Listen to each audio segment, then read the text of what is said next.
남유다에는 르호보암부터 시드기야까지 모두 20명의 왕이 등장해. 오늘은 그 왕들 중에 거의 중간에 있던 왕이고, 또 르호보암 BC 931년부터 시드기야 BC 586년까지의 남유다 역사 중 중간기에 등장한 왕인 남유다 제9대 왕인 아마사에 대해 배울 거야. 아마사 왕에 대해서는 열왕기하 14장과 역대하 25장에 기록되어 있어. 아마사 왕은 지난 시간에 배운 요아스의 아들이야. 아마사의 행적을 보면 그는 크게 두 가지의 문제를 일으켰어. 첫째, 남쪽으로 에돔과의 문제를 일으켰고, 둘째, 북쪽으로 북이스라엘과의 문제를 일으켰어. 그리고 이로 인해 끝내 모반을 당해 죽게 돼. 이번 시간에는 아마사 왕은 두 가지의 어떤 문제를 왜 일으켰나에 대해 공부해 보도록 할 거야. 먼저 아마사 왕은 어떤 사람이었는지, 남쪽에 무슨 문제를 일으켰는지, 하나님께서는 아마사를 어떻게, 왜 징계하셨는지에 대해 살펴보도록 할 거야. 아마사는 아달랴가 구테타를 일으켰을 때 여호세바와 여호야다로 인해 건짐을 받고 길러져 남유다 왕으로 세움받아 남유다를 통치하다가 결국 열왕기하 12장 20절부터 21절에 요아스의 신복들이 일어나 반역하여 실라로 내려가는 길가의 밀로궁에서 그를 죽였고, 그를 쳐서 죽인 신복은 시므앗의 아들 요사갈과 소멜의 아들 여호사바드였더라.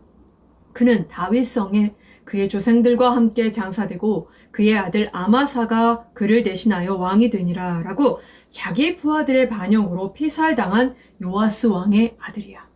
아마사가 왕이 되어 나라를 어느 정도 견고하게 세워 놓은 후에 열왕기하 14장 5절에 나라가 그의 손에 굳게 섬에 그의 부왕을 죽인 신복들을 죽였으나 라고 자신의 아버지를 죽인 부하들을 죽였어. 하지만 신명기 24장 16절에 아버지는 그 자식들로 말미암아 죽임을 당하지 않을 것이요 자식들은 그 아버지로 말미암아 죽임을 당하지 않을 것이니 각 사람은 자기 죄로 말미암아 죽임을 당할 것이니라 라는 죄 지은 당사자만 책임을 지게 하는 자기 마음대로 사람을 죽이는 것을 막기 위해 하나님께서 모세에게 명하신 법을 존중한 처사를 따라 자식들은 죽이지 않았어. 성경은 아마사가 어떤 사람이었는지에 대해 역대하 25장 2절에 아마사가 여호와께서 보시기에 정직하게 행하기는 하였으나 온전한 마음으로 행하지 아니하였더라 라고 정책들을 하나님의 법대로 해나가며 올바른 일도 했지만 그렇다고 해서 하나님의 법을 진실하게 지키지 못했다고 말하고 있어. 아마사 왕의 특이한 점은 역대하 25장 5절에 아마사가 유대 사람들을 모으고 그 여러 족속을 따라 천부장들과 백부장들을 세우되 유다와 베냐민을 함께 그리하고 20세 이상으로 계수하여 창과 방패를 잡고 능히 전쟁에 나갈 만한 자 30만 명을 얻고라고 군대의 힘을 기르는데 주력했어. 거기에 더해 역대하 25장 6절에 또 은 100달란트로 이스라엘 나라에서 큰 용사 10만 명을 고용하였더니 라고 북이스라엘로부터 큰 돈을 치르고 용병을 쓰고서라도 군대의 힘을 기르는데 주력했어. 그러나 이때 하나님께서 하나님의 사람을 보내시어 아마사의 정책이 잘못되었음을 지적하며 깨우쳐 주셨어. 다행히 아마사가 이 말을 받아들여 용병을 돌려보냈어. 하지만 이들은 나중에 유다 백성 3,000명을 죽였는데 이를 통해 하나님께서 경고하신 것처럼 이들은 언제 돌변할지 모르는 그런 사람들이었던 거야. 아마사는 군대의 힘을 기르기 위해 이런 사람들조차 끌어들이려고 했던 거야. 아마사 왕이 두 가지 문제를 일으켰다고 했는데 먼저 남쪽에 있는 에돔을 상대로 문제를 일으켰어. 에돔은 아브라함의 손자이고 이삭의 장자이며 야곱의 형인 에서의 후손들이야. 이들은 사해 남동쪽 세일 땅에 나라를 세웠어. 사무엘하 8장 13절부터 14절에 다윗이 소금 골짜기에서 에돔 사람 18,000명을 쳐 죽이고 돌아와서 명성을 떨치니라. 다윗이 에돔의 수비대를 두되 온 에돔의 수비대를 두니 에돔 사람이 다 다윗의 종이 되니라. 다윗이 어디로 가든지 여호와께서 이기게 하셨더라 라고 에돔은 다윗에게 정복을 당했고 그 후로부터 유다의 종속국으로 다스림을 받고 있었어. 그러던 중에 BC 850년경에 남유다 제5대 왕이었던 여호람 때에 열왕기하 8장 20절에 여호람 때에 에돔이 유다의 손에서 배반하여 자기 위에 왕을 세운 고로라고 에돔은 독립하게 돼. 이렇게 50년이라는 세월이 흐른 후에 아마사 왕이 군대의 힘을 길러 남쪽에 있는 에돔을 공격한 거야. 열왕기하 14장 7절에 아마사가 소금 골짜기에서 에돔 사람 1000명을 죽이고 또 전쟁을 하여 셀라를 취하고 이름을 욕드엘이라 하였더니 오늘까지 그리하니라 라고 아마사 왕은 큰 승리를 거뒀어. 하지만 에돔 사람들을 잔인하게 죽였어. 이로 인해 이때로부터 에돔은 유다를 증오하게 되었고 언제든지 힘을 키워 복수할 수 있는 상황이 돼. 결국 남유다는 남쪽도 늘 경계해야 할 처지가 되어버린 거야. 남쪽의 이런 불안한 상태에서 아마사는 북쪽에도 문제를 일으키게 돼. 아마사 왕은 에돔과의 큰 승리 후에 승리에 도취되어 스스로의 힘을 의지하며 자기가 거느린 군대의 힘, 30만 대군의 힘을 믿고 열왕기하 14장 8절에 아마사가 예후의 손자 여호아스의 아들 이스라엘의 왕 요아스에게 사자를 보내 이르되 오라 우리가 서로 대면하자 한지라 라고 북이스라엘 요아스 왕에게 도전했어. 북이스라엘은 남북으로 갈라선 후에 다시 하나가 되는 것을 원치 않았어. 반면 남유다는 분단 이후 옛날처럼 통일 왕국을 원했어. 이에 백성들의 이런 염원을 내세워 에돔을 철저히 이긴 것처럼 이 기세를 몰아 북이스라엘을 정복하여 하나로 통합할 수 있다고 여겼던 거야. 아마사가 이처럼 요아스에게 도전했는데 이 요아스 왕은 예후의 손자로 무력이 매우 강한 사람이야.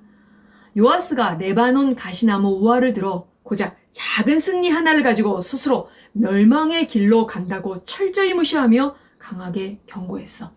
이에 아마사는 요아스의 말을 들으려 하지 않았는데 역대하 25장 20절에 아마사가 듣지 아니하였으니 이는 하나님께로 말미암은 것이라. 그들이 에돔 신들에게 구하였으므로 그 대적의 손에 넘기려 하심이더라 라고 이것이 하나님께로 말미암은 것이라고 했어.